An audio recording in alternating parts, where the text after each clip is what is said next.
Let's see. There's Varka. Oh, and it's Durin and Albedo too. Yeah, this is pretty much the same place we bumped into each other last time. I convinced them to stick around a little longer. We were all waiting on people, so I figured having a little company would help pass the time. Ah, so you've been waiting for us? Does this mean that you've already arranged things with the Fatui? Sure does. Now you're back, we can go meet up with them together. How'd your investigation at the Frost Moon Enclave go? Well, we didn't find out Columbina's true name. But apart from that, it went pretty well. Aha, just as well that I didn't tag along then. I'm sure our moon goddess wouldn't want every man and his dog knowing all about her private life. Still, desperate times, desperate measures, I guess. Someone had to do it. So, Varka was waiting on us, but what about you two? Are you waiting for Alice? Oh, no. We already met with her. We discussed that experiment I mentioned to you last time. Oh, and she also handed me this communication device. That's right. I understand she informed you about the relationship between the Phantom phenomena and Tevat's borders, yes? She wants me to help her with some more experiments on that front. She said that she'll contact me through this device with more information. Ah, I see. Following instructions and making observations. Pretty common research method. Takes me right back to Albedo's lab. Wait, then who exactly are you meeting? Someone you know. Albedo's met him too. But I don't think Miss Lauma or the Grand Master have been introduced. Introductions are overrated, especially in cases like this. It's you! So, it's not like the Academia has prohibitions against going abroad. Also, I applied for leave. I've been writing to Hat Guy since obtaining a human form. I've already brought him up to speed on everything that's been going on in Nodcry. Hat guy? Turns out, I actually have heard that name before. Oh? Then why did you react the same way I did? I only knew the name, not the fella. But since we're all here, let's do some introductions for what it's worth. I'm Varka, Grand Master of the Knights of Favonius. Lauma, Moon Chanter of the Frost Moon Scions.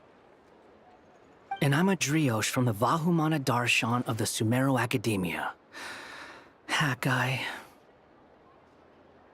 Good to see you again, Mr. Guy. I believe we last saw each other on the boat ride here.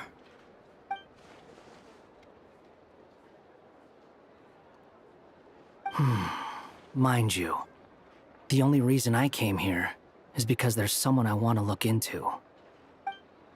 Who's that?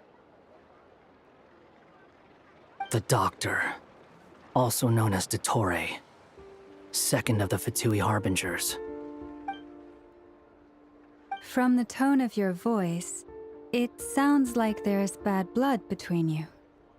I was reviewing our archives and noticed that a lot of information about him was missing. Left a bad taste in my mouth. That's all there is to it.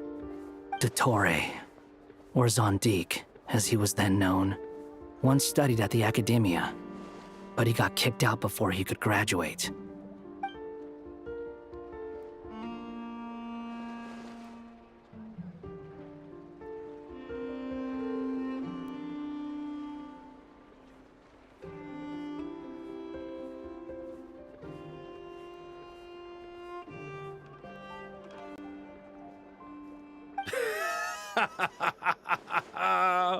So the Harbinger's #2 man is a college dropout?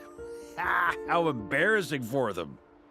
Last we heard, he was planning something. We actually heard that a few times before, even coming to Knockcry. But we haven't seen a trace of him since we got here. He only appears when something interests him. For all we know, he might have left already. But the fact he did something here at all is worth noting. It'll fill a couple extra lines in his file. Why does it sound less like a file you're writing and more like a criminal record? Anyway, we were just about to meet 2 of the other Harbingers. Want to come along? You might learn a thing or two about him there. Sure. Even though they're Harbingers, well, they're old acquaintances of ours, so, you know, when you talk to them, try to be... I got it. The Frost Moon Scion's relations with the Fatui remain tense. Forgive me if I do not attend. In that case, we'll continue assisting Miss Alice with her experiments. Good stuff. Everyone's having a fruitful time. All right, we better get going. I'll lead the way.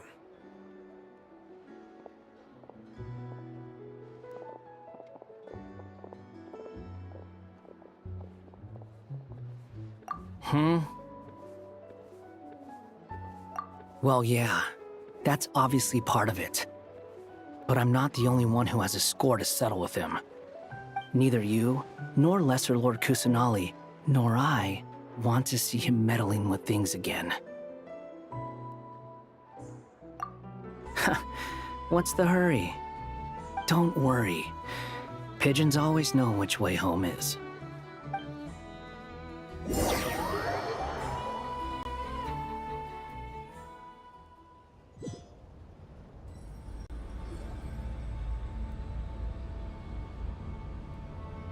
You made it. Who is this? A scholar from Sumeru. They call him Hat Guy. He's an old friend of the Travelers. Wait, this is the academia representative you wrote about? He doesn't exactly look the part. I believe this will prove my identity. You'll notice it bears the seal of the Sanctuary of Surasthana. Well, what do you know? So it does. All right then. My mistake. It's fine. I expected as much. What? So as I mentioned in my letter, the Academia's got its eyes on Dottore. But this matter remains top secret. Apart from those assisting in the investigation, the fewer people who know, the better. If anyone asks, I'm here in Knockcry to pursue my personal academic interests. Gotta say, Varka, you did pretty well to keep all this under wraps for so long. Sounds like you got in touch with the Academia about this way back. You flatter me. Where do I even start? Remember that time we fought Rerir at Star Sand Shoal? He sure let me have it then, didn't he? I'll bet Dottore had that all sketched out, with me as his convenient little pawn. He could not care less about us if he tried, but hey! The feeling's mutual. Does Dottore really strike you as the sort who values his relationships with his colleagues? Fair point. Definitely not. Which is why I always keep my guard up whenever he starts making suspicious moves. To that extent, our motivations align. On top of which, I consider you trustworthy people. Now, back on topic. In the wake of the Reikir of Solnari episode, Sandrone and I grew suspicious about Dottore's complete inaction during the entire affair. So we tried to find out what he'd been up to, but unfortunately to no avail. He never lets anyone in on his plans. The more he cares about something, the more secretive he gets. Indeed. Perhaps he believes that by keeping a low profile, he can avoid trouble. But that trick isn't going to work on his colleagues. Yeah, I mean, he's been researching the ancient moon's remnants. And he's been trying to get his paws on the moon marrows. Only an idiot would believe he doesn't have something more planned. With this in mind, I returned to Snezhnaya and relayed my thoughts to Her Majesty the Tsaritsa, entreating her to have him recalled. That's pretty direct. Did the Tsaritsa agree? Yes, I made it abundantly clear that the Fatui's business in Nodcry is almost concluded, and we do not need 3 harbingers in this territory. Her Majesty concurred. Accordingly, Dottore has returned at her orders. I imagine he is continuing with experiments, which no one besides he would ever have any interest in. Common sense might mean nothing to him, but he's not stupid. He knows that no good can come from opposing the Tsaritsa. Smarts alone won't get him all the way. He needs the Rooster's resources and Regrator's Mora, both of which the Tsaritsa can strip from him by waggling a finger. But doesn't he have a track record of publicly following orders while going against them in private? He probably has it down to a fine art by now. Wouldn't put it past him. We worked together on a research project once. Only briefly, but it was enough to show me that we're fundamentally different people. He has no interest in doing things methodically, stage by stage. His thoughts jump all over the place, and the moment his curiosity is satisfied, or he gets the results he wants, he disappears. The only similarity we share is that, once we set our minds on doing something, we will see it done, whatever it takes. Oh, we definitely saw some of that in your battle with Rerir. You got so competitive. Ugh, do not remind me. Then I believe we all concur. Dottore will not simply give up. Fantastic. Now this is turning into a whole day of unpleasant memories. Ugh. Are you talking about the moon marrow stuff? He also strikes me as the kind of person to disregard experimental regulations, ruin all the equipment, and go way over budget. Then leave the first person he can find to deal with the fallout. Exactly. This one time, he was running some high-temperature experiment and the substance exploded. But does he care? No. He orders his subordinates to open the device so he can observe the results, which causes the gas inside to leak out. That gas was poisonous! If I hadn't been there, who knows how many people might have died. And after all that, he left, while I was still cleaning up after his mess. What a waste of time, he said. Waste of time? The nerve! He wasted my time! You've been bottling that up for a while, huh? Hat guy, I must say, you seem awfully familiar with internal Fatui affairs. Especially when it comes to Dottore. Thank you, Lady Harbingers, for providing such valuable information. I have no other questions for now, so I'll be on my way. Wait, what? You're just gonna leave? You're welcome to join if you want. Ugh. Just when Paimon thought he'd finally mellowed out. He makes quite the impression. I'll say. I've met tons of headstrong people, but not many of them would join me in bad-mouthing Dottore. Anyway, back to the main agenda. Barca, you said that Columbina has gone missing? Or rather, disappeared. Yeah. We're working on building a connection between her and this world. The simplest method is to find out her real name. I've actually asked her that question before, but she said she didn't know.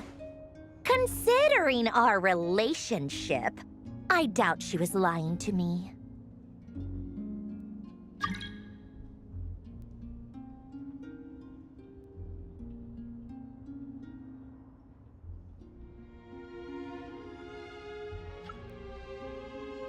As far as I recall, she was never dispatched by Her Majesty to claim a gnosis or anything like that.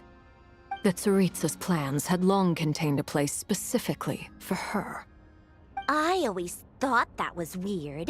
What could she do that the rest of us couldn't?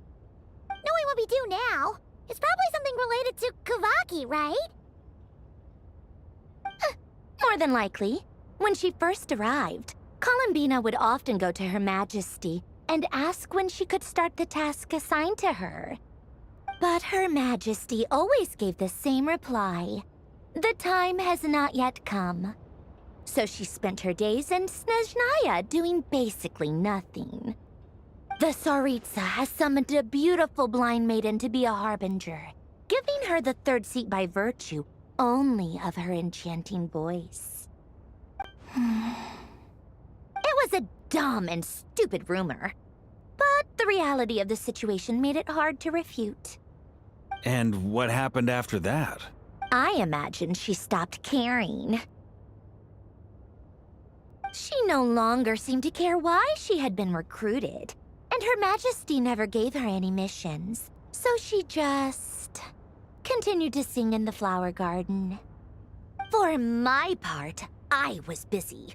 So busy, in fact, that watching someone be that idol had me fuming. But still, I got the sense that she had long been used to a life of other people claiming she was needed when she wasn't.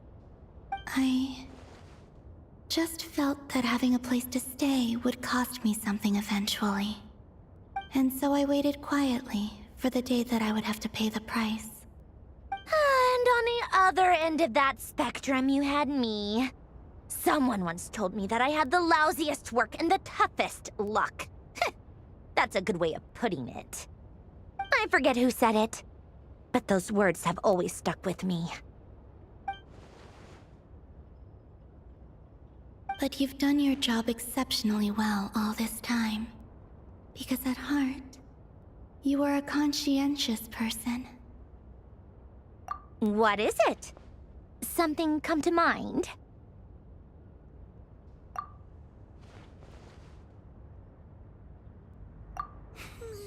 That makes sense. Nothing screams you are needed like your name shouted from across the town. Well, good luck with it. But if you ask me, Columbina is still the most shoutable name. I'm just so used to it now. After all the arguments we've had, I can't be bothered trying to remember another name for her. Nor I. Sandrone. Harlequino.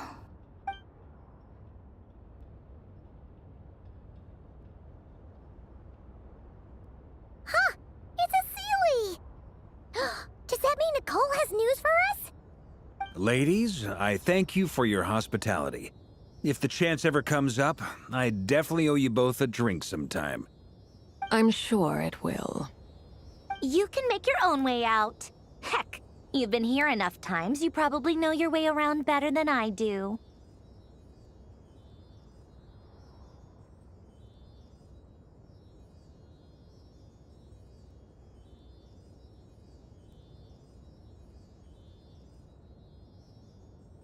Okay, time to do what adventurers do best. Follow that Sealy!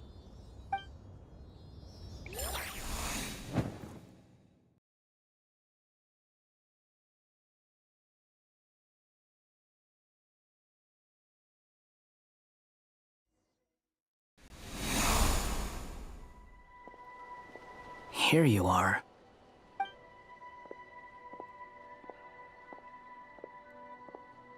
Oh, hat guy. How come you're back so soon? Did things go all right with the Fatui? Fine. Dotori's been summoned home by the Tsaritsa. Couldn't get much more than that. How about you? Any progress with the investigation? Unfortunately not. We've tried everything. Different phantoms, different locations, different points in history. But the results are the same each time. Abyssal monsters roaming the land. People crying out in despair, with no hope of being rescued. Every time I see it, I can't help but think, is this what it was like in Mondstadt when Dragonspine Durin attacked? And if I fail in the task I've been given, will I create yet another tragedy? That's just meaningless speculation. When we encountered similar phenomena previously, I tried to interfere with those illusions, using sounds and lights to guide them. However, we could not change their fates. At most, we were able to extend their existences. The events of the past are like fate that has been written into Irminsul. There isn't a living thing in Teyvat that can escape its past. But Miss Alice instructed us to try to find ways to change the outcome that these phantoms face. It's an impossible task. Can't you just refuse? Since she asked us to do this, I feel like it can't truly be impossible. Or if it is, well, mages can make the impossible possible. I could not have been born as Durin otherwise. But you also said that your past 39 attempts were fruitless. That's true. But you're still going. Yes. After this many futile attempts, surely you realize that you're not doing this because you still believe what some mage told you. It's because you want her hypothesis to come true.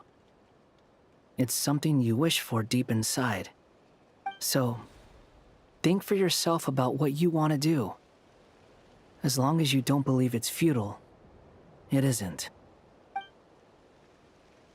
Yeah. Previous experience indicates that we cannot touch the phantoms, which limits the effectiveness of our interventions. If we want to clear this hurdle, we need to break this rule somehow. Same thought here. Following the same rules means repeating the same failures. Reducing ourselves to mere playthings of fate. So you mean we need to figure out a way to make contact with them despite knowing that we can't? Yes, and I suspect that's something only you are capable of. Everything in Teyvat is logged in Irminsul, but the withering that once occurred in Sumeru was a sign that the Great World Tree was being corrupted. This corruption allowed things that should not have existed in Teyvat to appear. This is tantamount to rewriting reality to an extent. You're saying abyssal power might be able to affect those phantoms? No one's ever tried it before. If you're gonna try it, it'll take courage. And you have to be confident that you can control it. Is anyone there? Has anyone seen my daughter? She's missing. I have to find her. I hear someone inside. Spargana? Are you in there? Ah! If I can use my abyssal powers to warn him that there is danger here, maybe it'll change his decision. Maybe he'll stay away. Yes. The important thing is not the nature of the power, but rather how you use it. To intimidate and obstruct. Sounds about right for the Abyss. Well, let me try. I should be able to influence that thing. Have you seen a little girl? What? This isn't the time for that! Just run!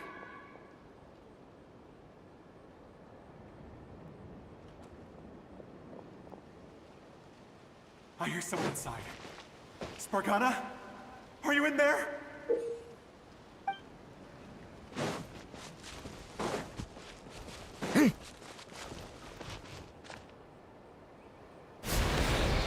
Ah! Have you seen a little girl? What? This isn't the time for that! Just run!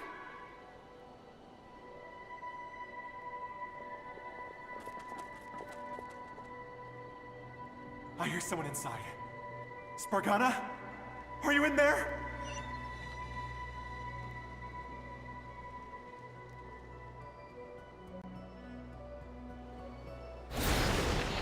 Ah! Have you seen a little girl? What? This isn't the time for that! Just run!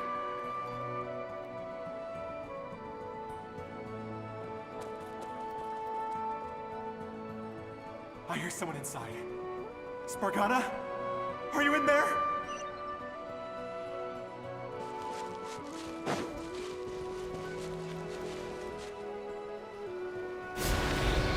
Ah! Have you seen a little girl? What? This isn't the time for that! Just run!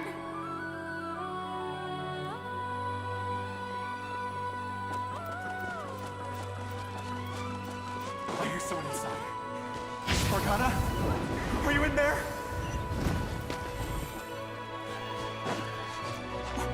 What is this? Looks dangerous. I should get out of here.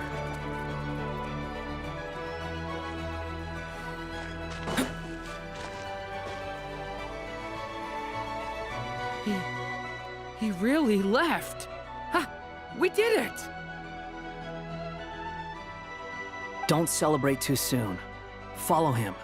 See what he does next.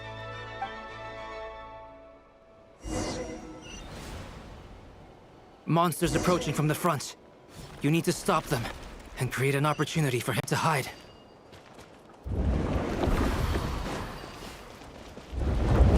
No!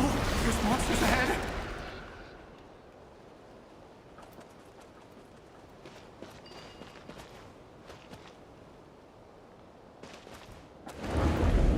Wait, is that the barrier I saw earlier?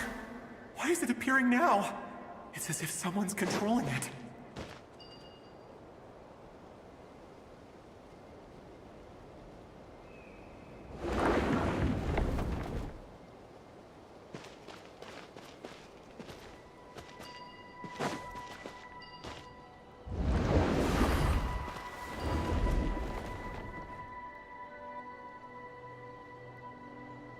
The monsters are gone. Is it...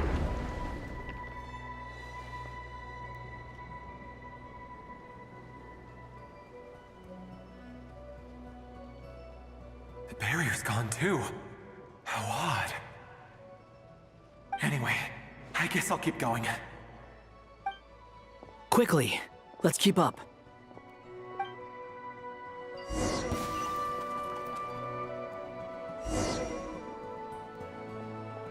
Wait, there was someone else here? Don't go any further. We've got anti-monster traps laid out everywhere. But my daughter must just be up ahead. I have to go. This way's blocked.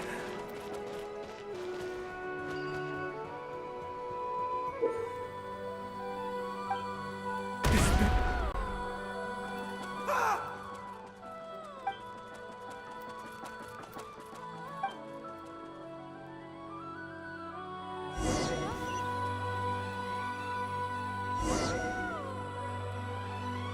Wait, there was someone else here?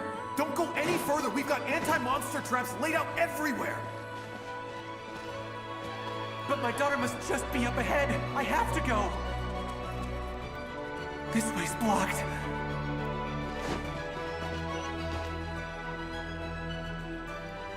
We might be able to use the explosives over there, but we need to take care not to hurt him. I'll use the barrier to keep him at a safe distance. This barrier seems to be helping me somehow.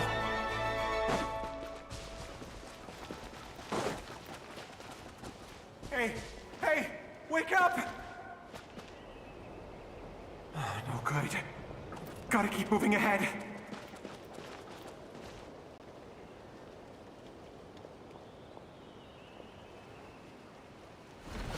So many monsters!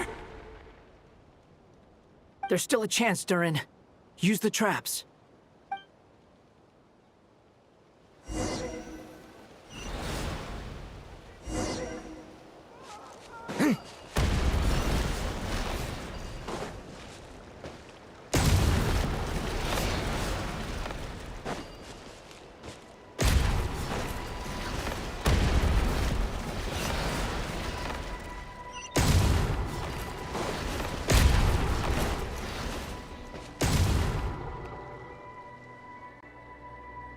This is a new development. I've never seen this happen before. We might just be able to save this person.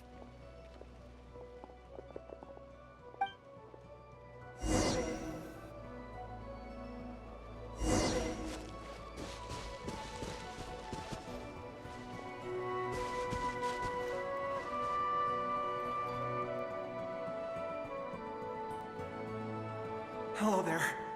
Have you seen my daughter? Spargana's her name. She's carrying a large backpack. Get out while you still can, you fool. You won't find any survivors here. But I can't just leave her here. She must be so scared right now. Sorry. Wish I could help, but I haven't seen her. You'll just have to keep looking. Okay, thank you. If I do find her, I'll get her to shelter and come back for you. Don't bother. I've got nowhere left to go. What's that noise? Monster! No, if he goes inside, he'll be walking into a trap. Let's try this once more. This time, we have to stop him.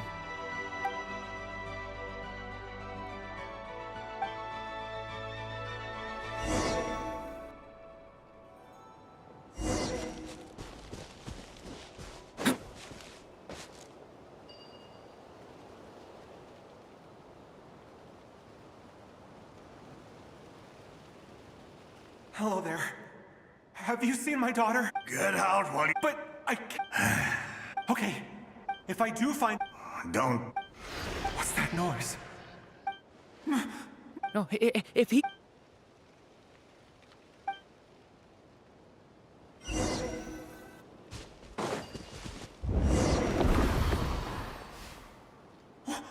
Why?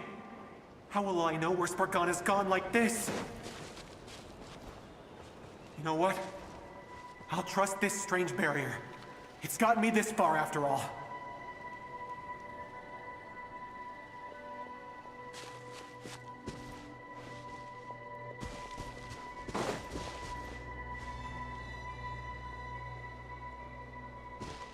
Spargana, are you there?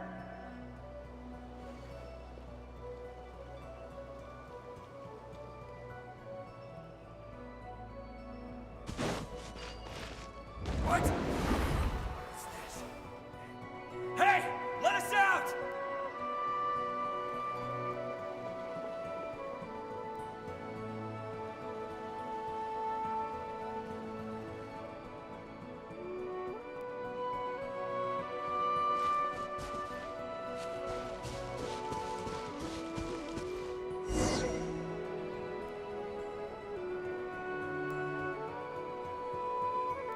Huh?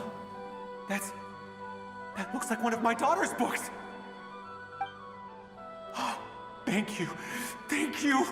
Yes, it's one of hers for sure. That's her name on it right there. She left her backpack here. Durin, just like last time. Use the explosives.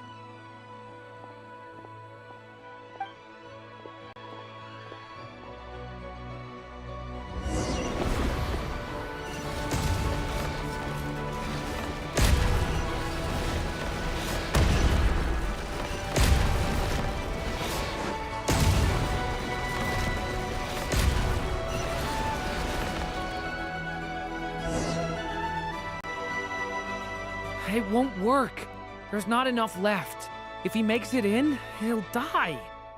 But then, this clue could be the key to him finding his daughter. It might not be the only one. Better he misses that clue than loses his life. I guess so.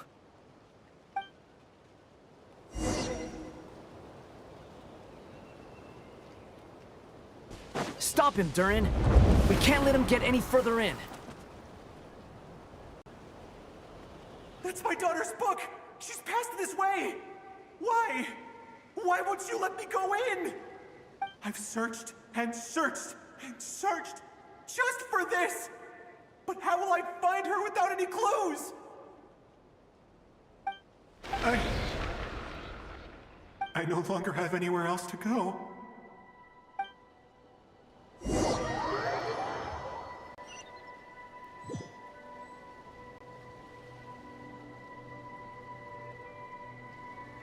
I'm sorry. I'm so sorry. He refuses to go anywhere else. Whether he opens this door or not, all that awaits him now is death. We couldn't change his fate. Albedo?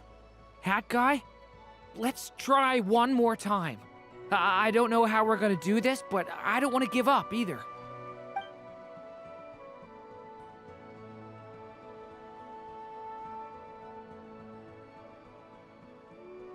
Why am I here? What's going on? All these scenes running through my head. Where are they from? Huh? What's going on? His reactions have changed. How many times have I... What's happening to me? Huh? Wait. Who are you? You can see us now? I feel like I always could, but that I only just realized you were there. I'm sorry, I don't know how to describe what I'm feeling. But you were the ones guiding me using that marked barrier, right? I haven't done anything yet, but those monsters, those deaths, they feel like memories. Like things I really did experience. I won't find my daughter. In fact, I'll ultimately die trying to find her. Isn't that right? No, it isn't. Yes, it is. Even so, we're trying to find a way out of this. You've not seen my daughter either, have you? It seems she really isn't here. I'm sorry we couldn't help you. I'm just... tired. Maybe this is destiny. Maybe it doesn't matter how hard I search. How long do I have left? Experience says 15 to 20 minutes. 15 to 20. Thank you for all your help. Let's rest a while. You look exhausted too. Now's not the time for you to start pitying us. It's not pity. I'm just realizing that I've only got 10 or so minutes left. You know?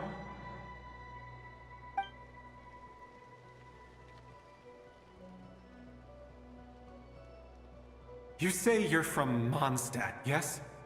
A place with windmills, where people enjoy limitless freedom? And you're from Sumeru, where they've built an academy into a giant tree? Yes. It seems you've never heard of either place. Those names are unknown to me, I'm afraid, yes. Have you heard of Hyperborea? I have, but I heard that it was destroyed in the distant past. I see. That was where my ancestors once lived. What about Delphi Pytho? Was it later rebuilt? I've never heard that name. Then what about Sal Vindaknir? I have seen that name on stone tablets on Dragonspine. But I'm afraid the only things left of that place are its ruins. I see. Sure enough, there was no way to turn this around, huh? I'm sorry. I was the one who asked to chat, but it seems like we're too many ages apart. There's barely any common ground to start from. It's all right. We did hear something new, at least. From how you speak of your lives, things must be going all right for you, I guess. They are. Mondstadt is a place of freedom and happiness. There's a lot of good people in the church and the Knights of Favonius, and even outsiders find that it's an easy place to feel at home. We have festivals a few times a year. Everyone gets together to drink, sing, and be merry. Sumeru is a lot more uptight. Not really the kind of place where you can relax. It's a nation fraught with problems wherever you look. But if all you want in life is to seek knowledge, I guess it's pretty much paradise. That's wonderful.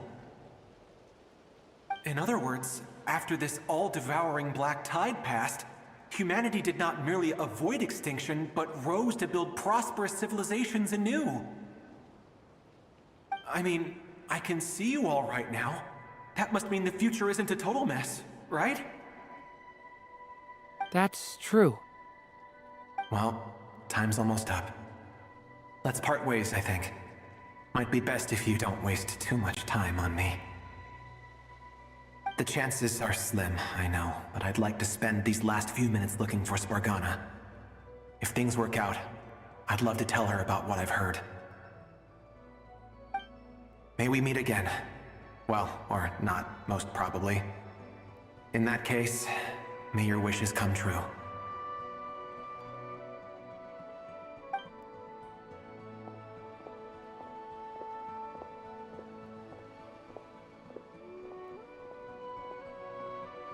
He's gone.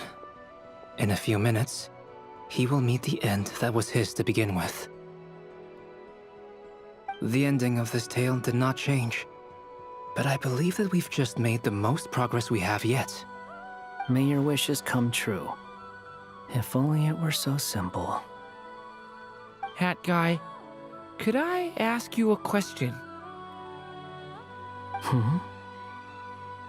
You've never talked about your past. It seems complicated, and it weighs heavily on you, too. Would you be willing to tell me about it? I mean, sometimes it's better to get things out in the open. Take that guy we try to help, for instance. At least he said goodbye with a smile, right? I know about Albedo's past. Our experiences are very similar, and he created me. As for you, you're my first friend, and you've witnessed every step I've taken.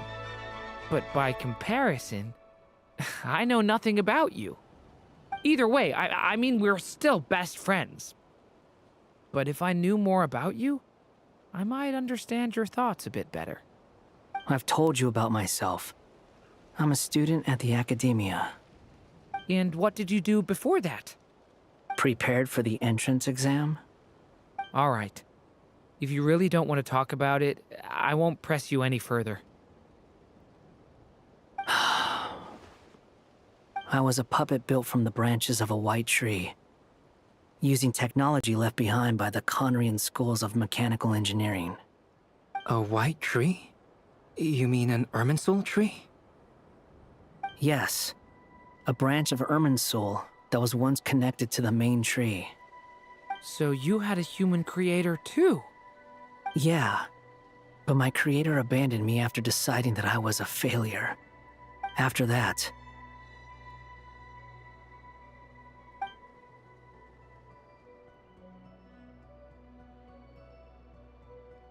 Durin, resisting the influence of the Abyss, suppressing the urge to destroy, trying to do the right thing.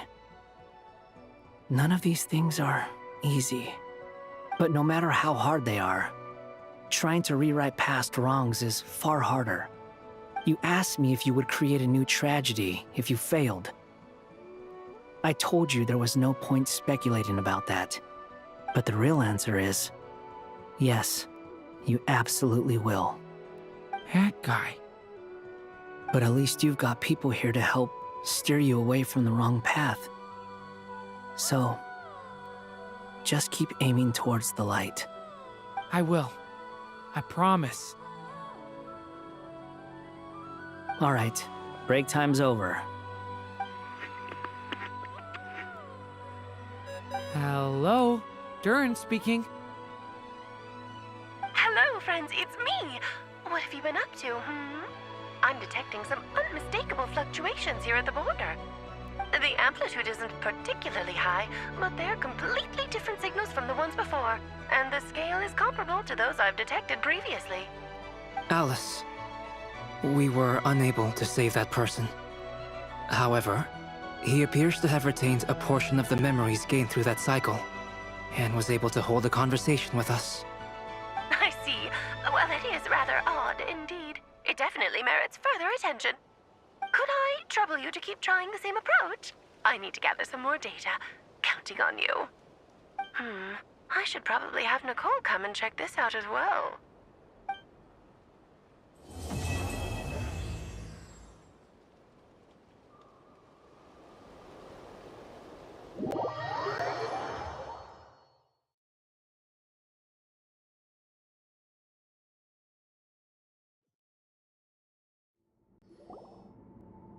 There you are. I was worried you might stop to collect treasure chests opened by the Seelie along the way. It would have taken you so much longer to get here. Another conversation I cannot hear. I am delighted to see that you understand what takes priority, and that your adventurer's instinct has not swayed your resolve.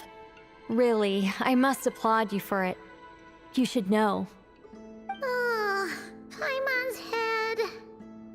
Okay, I'll try and keep it short.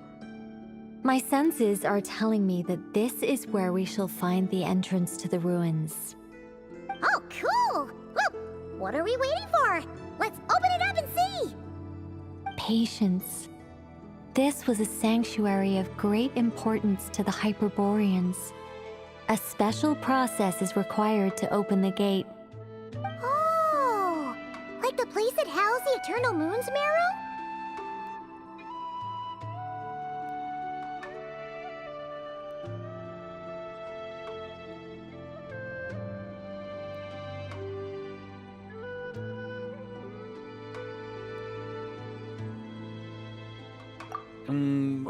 Okay, so what's the plan?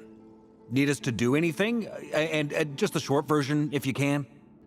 Ah. Alright then. I was planning to start with some background on the invention of these techniques. Are you sure you don't want to hear it? It's quite informative. Remember what you were saying about priorities? Fine. Simply put, we need 3 human representatives to successfully undergo a process of Kuvaki resonance. Think of it as a test from the 3 moon goddesses to see if the entrants are qualified, with the most recognizable qualification being Kuvaki. Pretty sure Lauma would ace that test. Oh, wait. But we need 3 people. I also have no doubt that the Moon Chanter would be qualified. But we would need 2 other people with the same constitution. Therefore, the most feasible method is not so much to follow the rules, but to figure out how the test functions and find a workaround. I've done some research, and it turns out the mechanism is rather crude. We'll simply need humans to stand before it who have sufficient Kuvaki energy within them. I'm with you so far. How do we get the Kuvaki in them? The easiest way would be transfusion. Take some Kuvaki from Nodkrai's soil, put it into the bloodstream, and get it circulating in the body. So we're going to cheat on the test? Precisely. There are other methods, but this is the simplest one. Cheating the system is much easier than trying to hide from it. Huh? Ah! Sorry? Does the idea of cheating upset you, Miss Lauma? No, that's not it. I suddenly had an idea. Oh, what is it? It's about Moon Prayer Night. I figured out a way for Kutar to join in the festivities. Huh? But as Paimon said, we need to have our priorities straight. Let's get back to the test. I'll follow up with Nefer on the festival arrangements. Oh, okay. Anyway, is this really the best method we have? A Kuvaki transfusion sounds dangerous, no matter how you slice it. If you think that's dangerous, wait till you hear the other methods. I'd be more than happy to go through them if you'd like. There are several. No need, we're good. Let's go with this one. Very well. Kuvaki transfusion it is. Now, I should mention that the risks can be greater or lower depending on individual compatibility. It would be rash to simply infuse the Kuvaki and hope for the best. If the body rejects it, the reaction can be quite severe.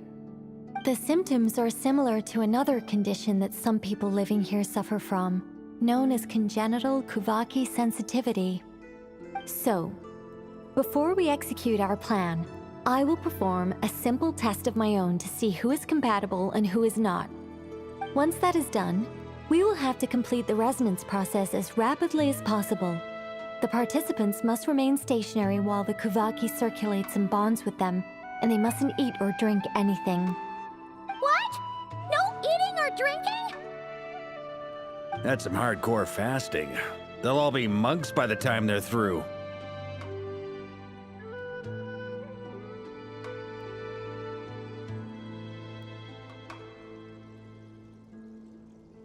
"3 days. Oh, that's so long! And we still need to find 2 more people who are not just compatible, but also willing to volunteer. Fasting? What are they talking about?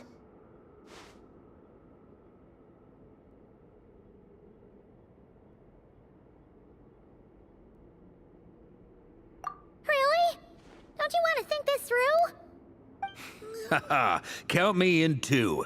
3 days without food? I can handle that. Miss Nicole has made it clear that this is the easiest way. The way I see it, there's nothing else to discuss. It's time to step up.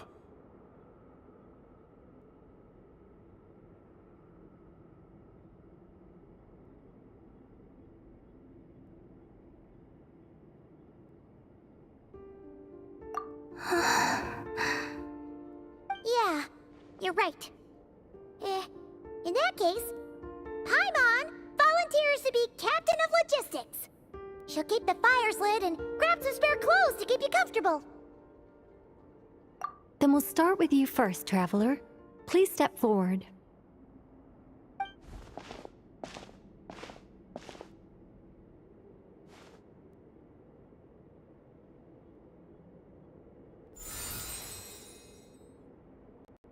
How's it going? Do you feel anything? How about now?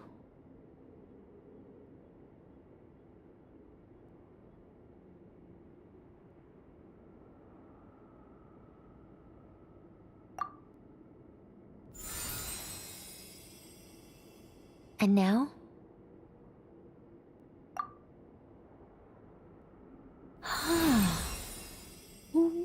What about now?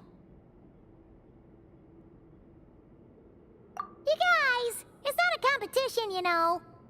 All right, I'm officially impressed. Even as a descender, you can withstand far more than I imagined. It's like I summoned a giant stone titan to arm wrestle you, and your arm hasn't even moved an inch. In my last attempt, I infused 5 times the amount of Kuvaki required.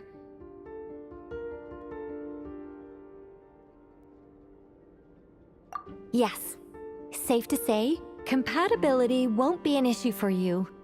You're eligible to join. You're next, Mr. Varka. Sure, here goes nothing. All right, I'll start where we left off.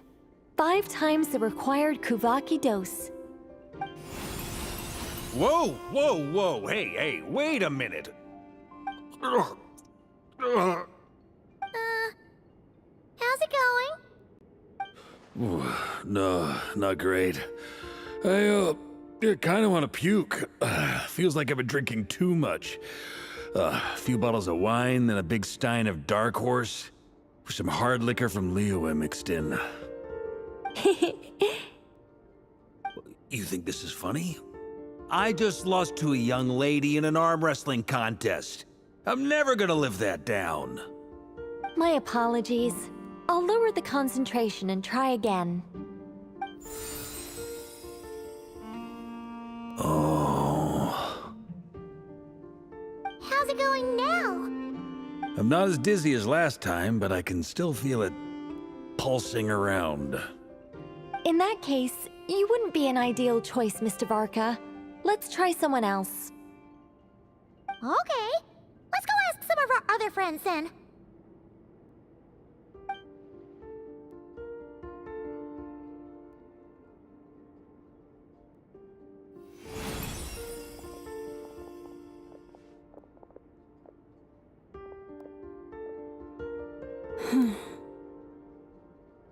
No surprises here, Miss Moonchanter. You're perfectly compatible. You may join.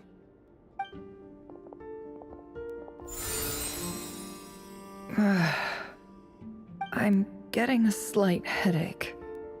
Shame. You were so close. Whoa! I'm itching all over! Allergic reaction. We can't have that. Huh? Well, are you gonna start a what? The Hexenzirkel is an organization that cares for and protects children. We will not have them do dangerous things.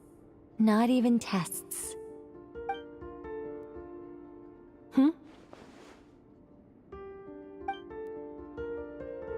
Is something the matter? The candidates have to be human. I guess that rules me out too. Huh.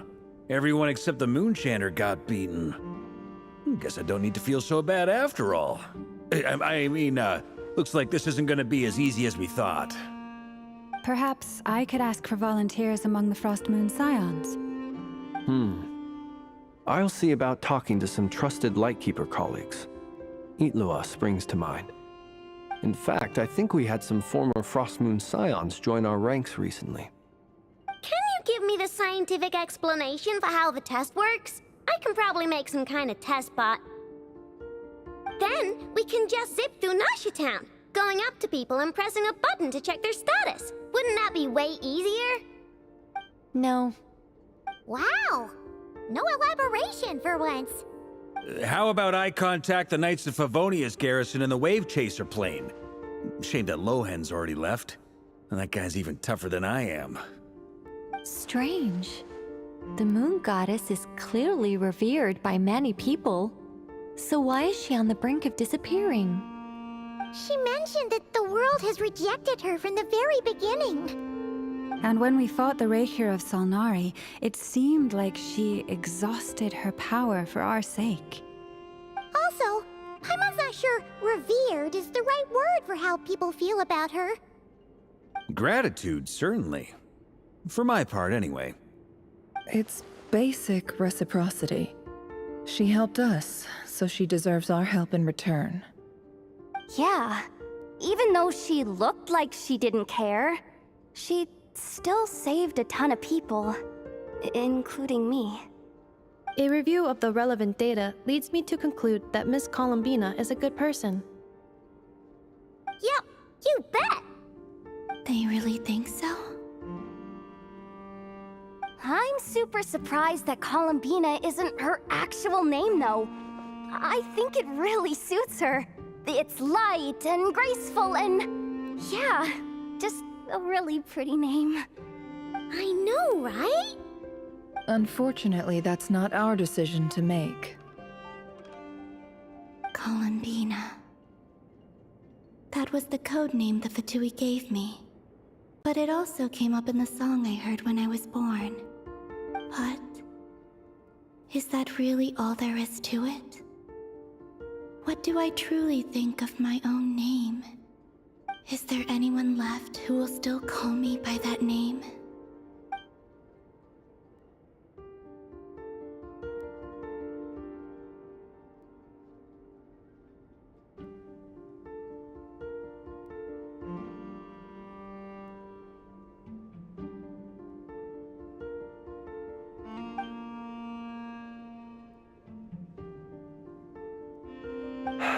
Moon Prayer Night is getting closer by the day.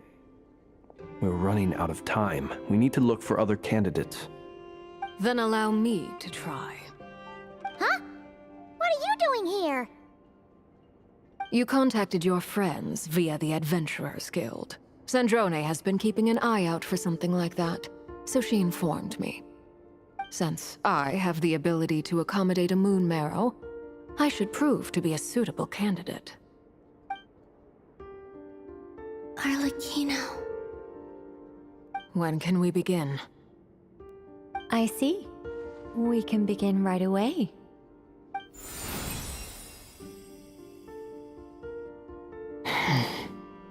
How was it? Did you feel any discomfort? Not at all. Then it seems we shan't need to look for additional candidates after all. Great! Cool. All right, like Paimon said, the rest of us can take turns making sure the three of them stay warm and comfy. Then, my job is to take care of the caretakers. I will ensure everyone receives food and accommodation. I'm ready as well.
The work is done.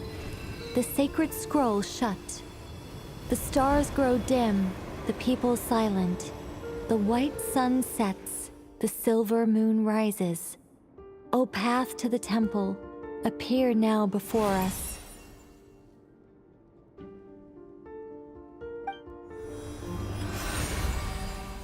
Wow! It really opened! So that's what all this is about. They've been trying to open this gate. Come, let us enter. It might be best to eat something first. Take care to chew properly and swallow slowly. It will give your body time to readjust to the digestion process. They will head in soon. They will need to enter this gate.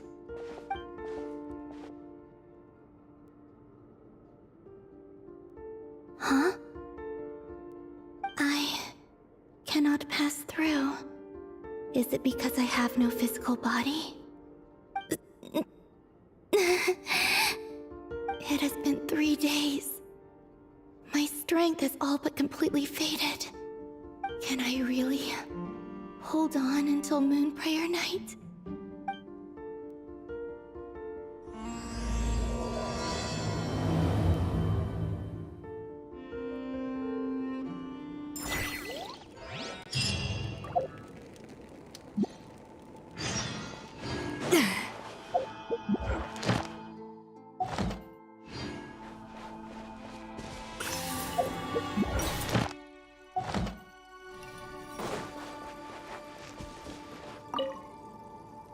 I have confirmed that you are all in good health.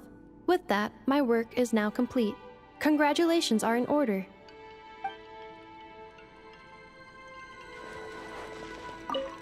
It's good to know you're all well. Puts me at ease.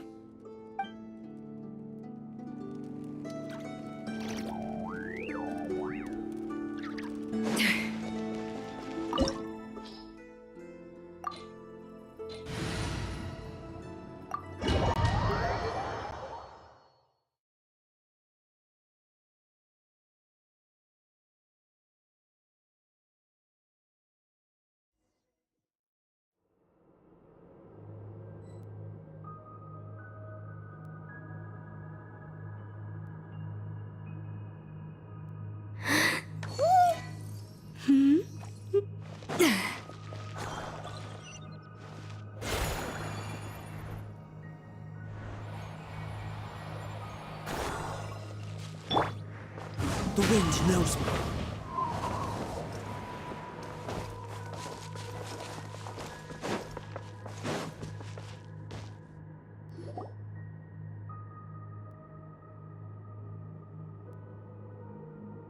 Are these people...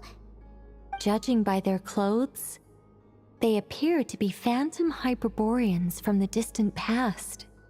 That could mean they have some clues about the moon goddess's name, right?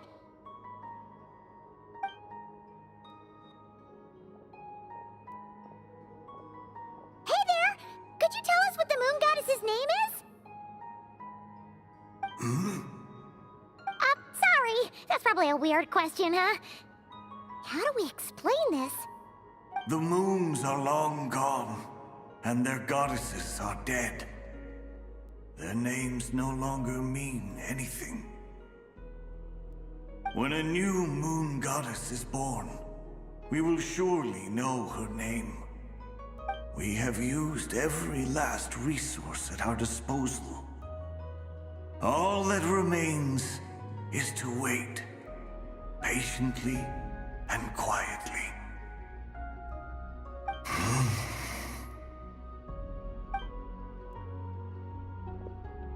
Were the people of the past all this devout? It looks like this phantom doesn't intend to converse with us any further. Surely the new moon goddess he speaks of must be Columbina. Alas, Kuthar's birth came long after the age in which he lived.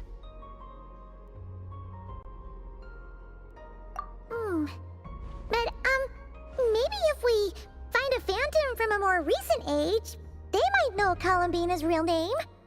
True. Keep an eye out. We should be able to tell which era they're from by the clothes they wear.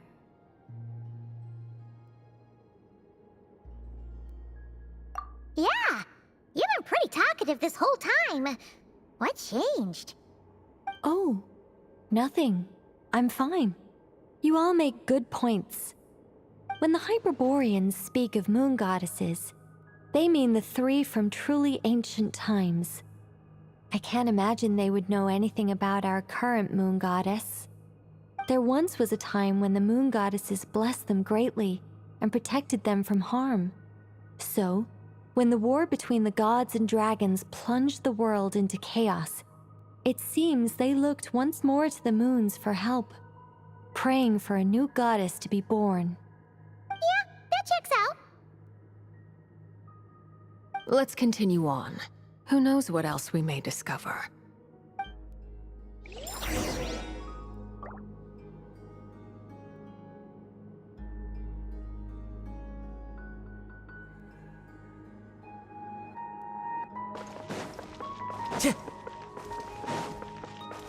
Time to go.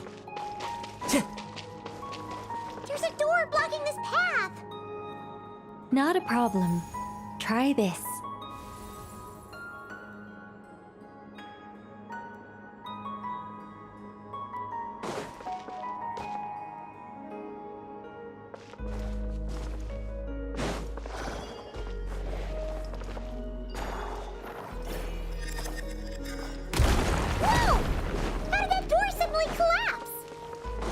This device was maintaining the door's integrity. Remove the core, and the device stops working. Is this our destination? Impressive. More precisely, this is a device that will help us reach our destination. Let's go. We still have a long distance to cover.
Let's try that device again.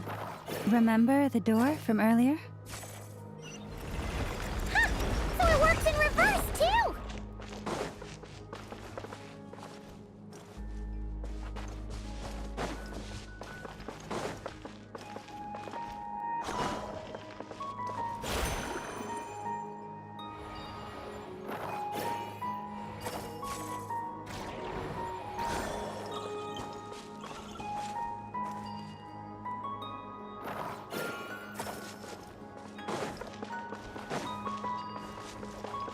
The humans we see are all phantoms, but the monsters are real.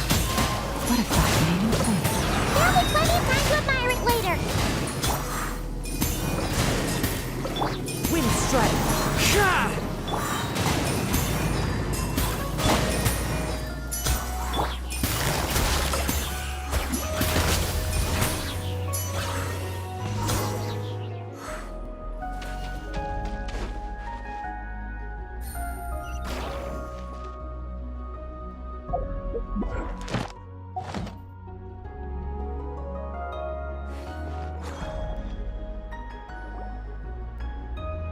Ooh, there's a whole bunch of artwork in here. Seems pretty old. Nicole, this is probably your area of expertise. What do all these paintings mean? Let me see. To understand these murals requires some knowledge of the history surrounding the War of Funerary Flame. I shared a little of this with Lauma before. Yes. I think I follow. The dispute between the Moon Sisters, the transformation by Nibelung.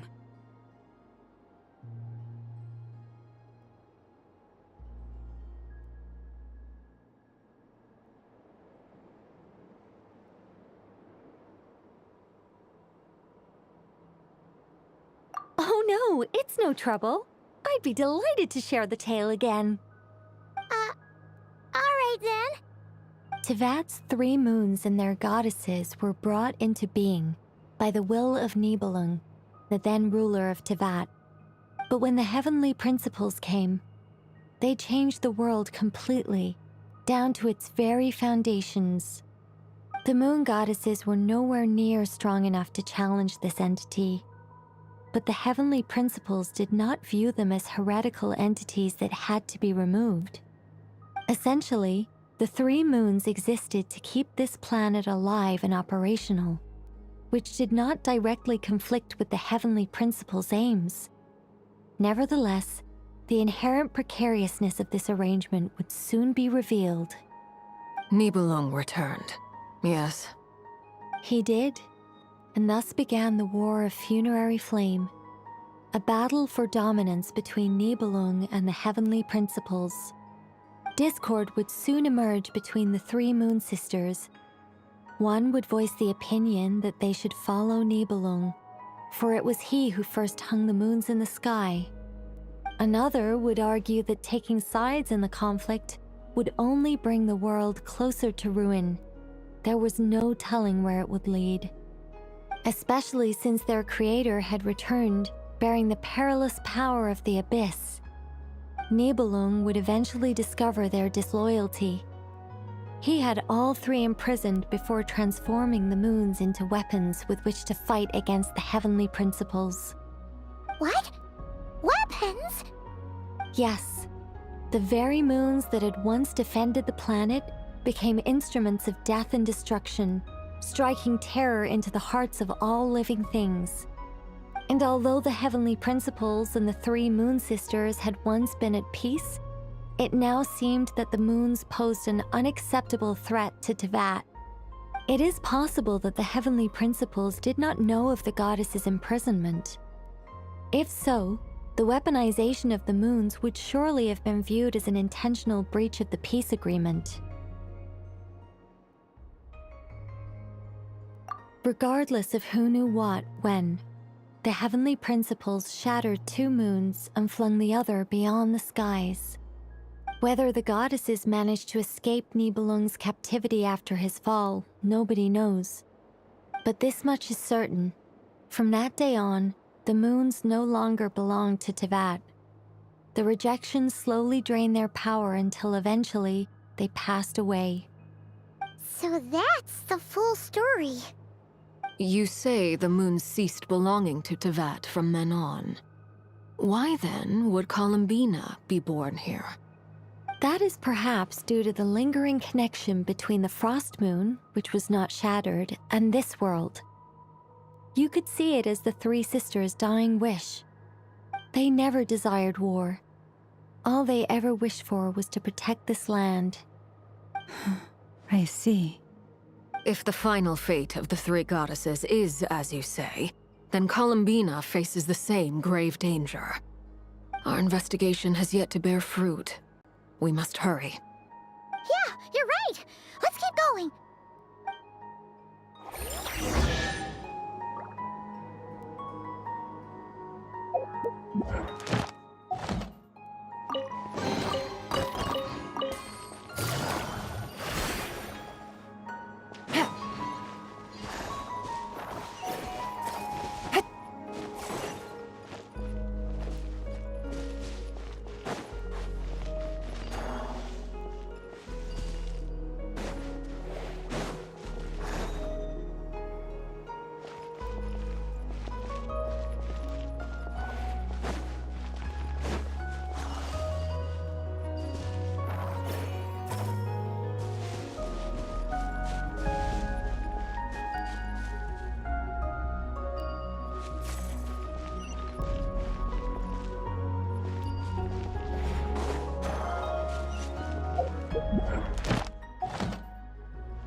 We're finally here.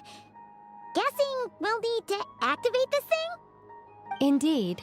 I was a little worried about that at first, but as we got closer, I sensed that the Kuvaki within it flows unimpeded. It should be functioning normally. The only issue is how to activate it. It's looking a little worse for wear. What about the cores from some of the other devices we've seen? Can we repair it using those? In all likelihood, yes. I imagine that would have been the Hyperborean's backup plan. Let's look for some cores.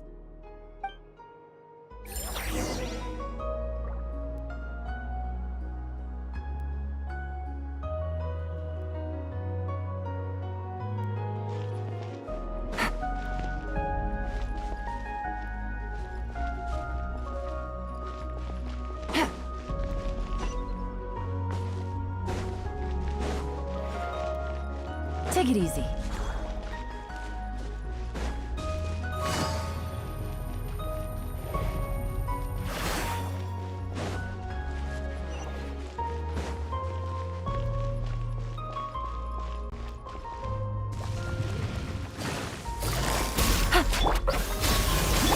Shower me with praise!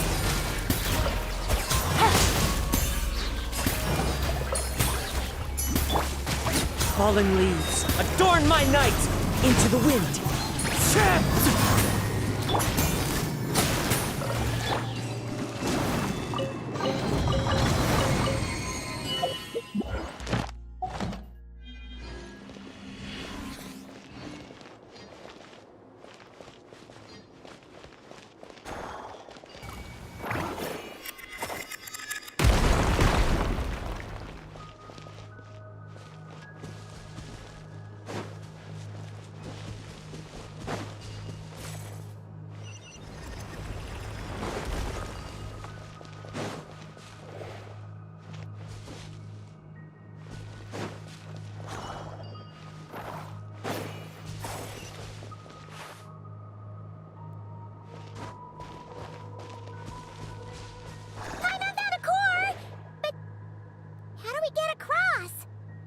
Walk up, then jump down.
Take it easy.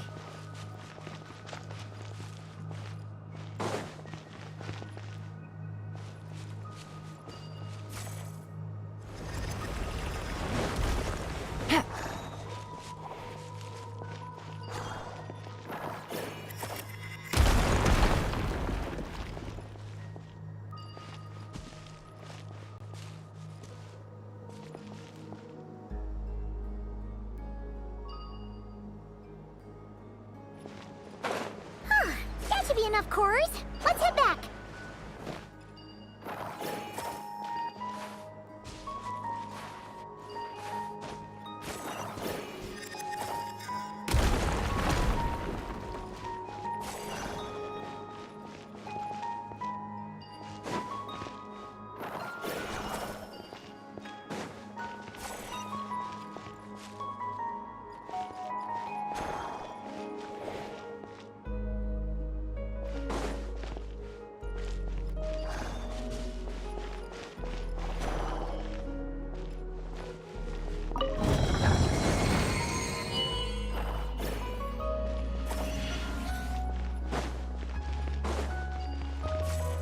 Take it easy.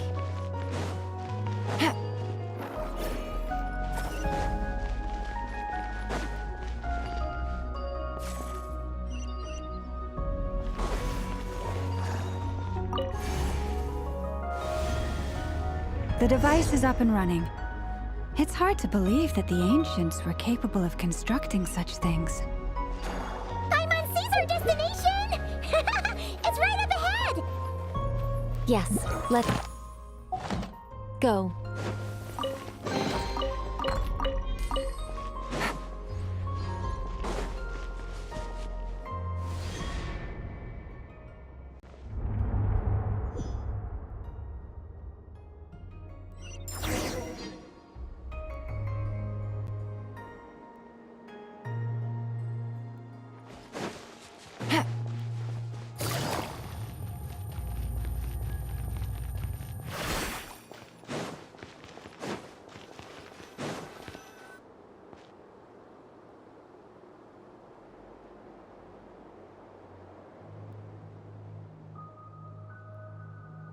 This is where the people of Hyperborea communicated with the moons.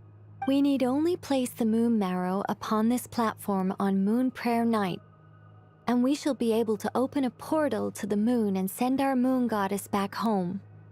The assumption being, of course, that we can find her first. That's right. You want to know if it's safe there, don't you? And yet, she has no choice but to return. You know this.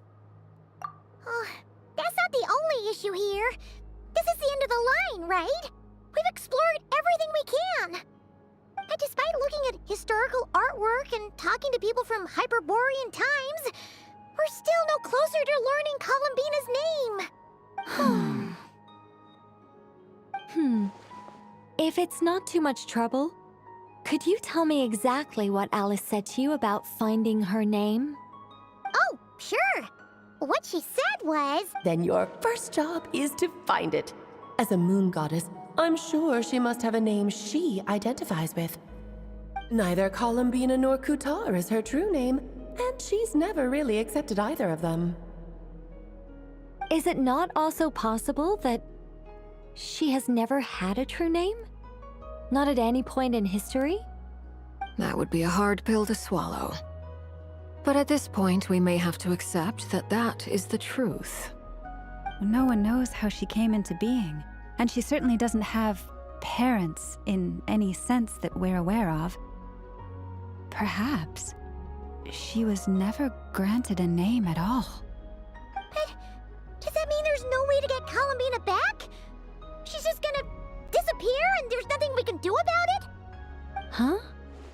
Wait, why all this pessimism? Was it the way I phrased this question? You all seem to be taking this in completely the wrong way. Well, just because she's never had a real name in the past doesn't mean she can't have one now. What? Think about what Alice said again. She never once said that you'd have to find a new name, did she? Are you saying what I think you're saying? Yes. Names are anchors that connect us to the world. If she doesn't have one already, then all we have to do is create one, no? It's like... yes. Traveler, when you first arrived in Teyvat, do you think you would have turned around if someone behind you shouted, "Hey, Hermione"? But what about now? I understand what you mean. Life is a long journey. Even the friends and family by our side can change over time. When people call you by different names, what matters isn't so much the words themselves, but what they symbolize. And of course, whether that resonates with you. Ether. So, close your eyes and picture the moon goddess in your mind. If you were to call out to her in this moment, what would you say?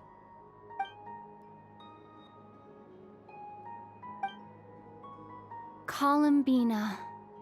Columbina. Paimon would call her Columbina too. Well, she has long forsaken everything that Kutar represents. I think from now on I should call her Columbina too.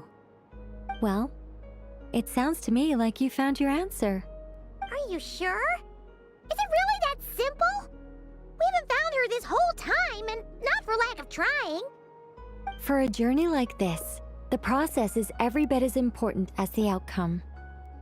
Had you not searched far and wide, rejecting every other answer you were offered, how could you have come to an answer you felt was finally correct? Oh, it all makes sense now.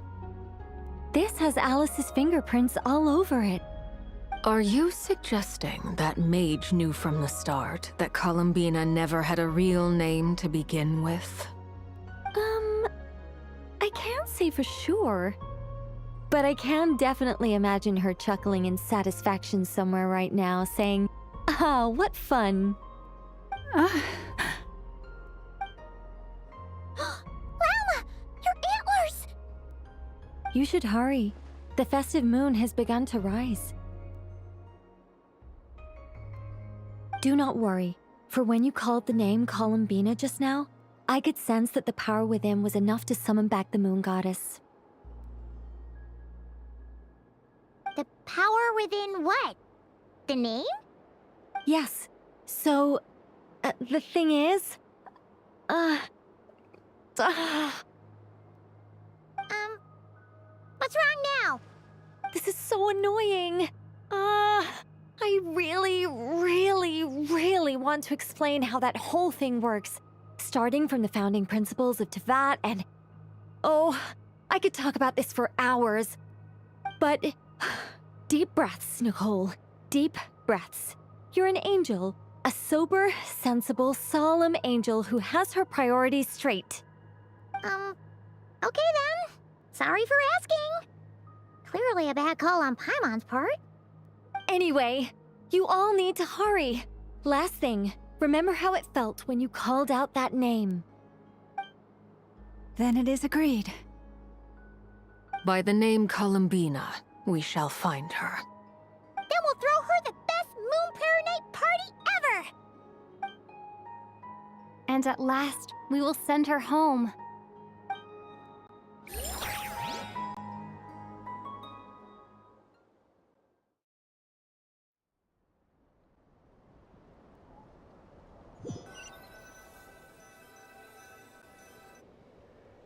I can barely move anymore. My consciousness is fading away. Have they come back out? I'd love to see them one more time.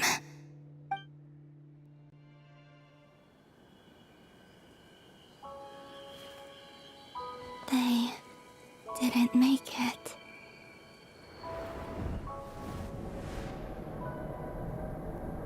Could you tell me your name? My name is... Columbina!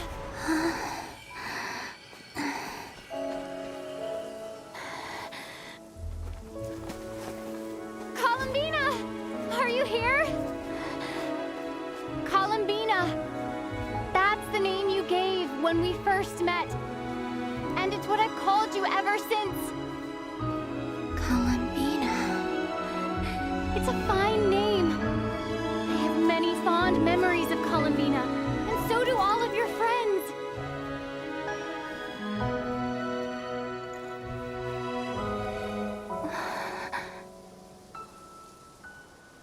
If you like this name,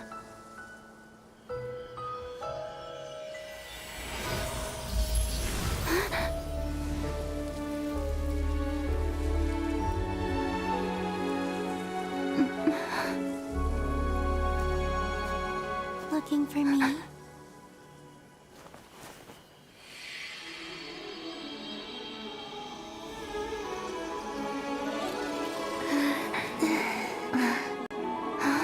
I like it. You can carry on using it. My name is Columbina Hyposelenia.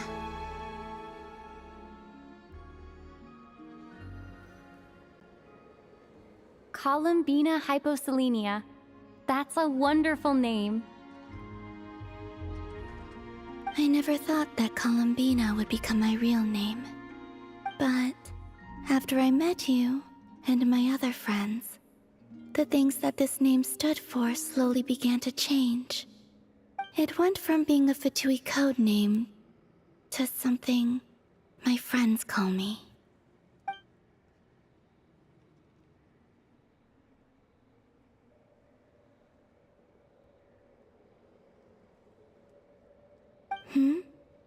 What is it? Why aren't you saying anything? I'm just so happy for you. Thank you. So, where's everyone else? We can go and meet them very soon. Everyone went to different places to try calling your name. Great. I'd like to thank them as well. Everyone's done so much for me. Searching for my name, entering those ancient ruins. Huh? Wait, so you were... Yes, I was there. Not physically, but my consciousness was still holding on. I followed you the whole way.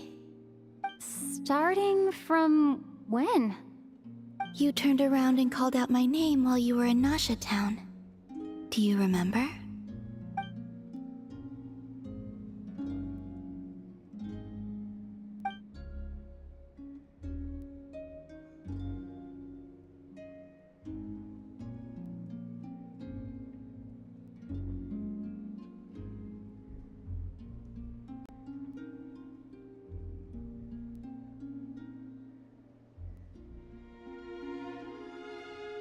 Let's go.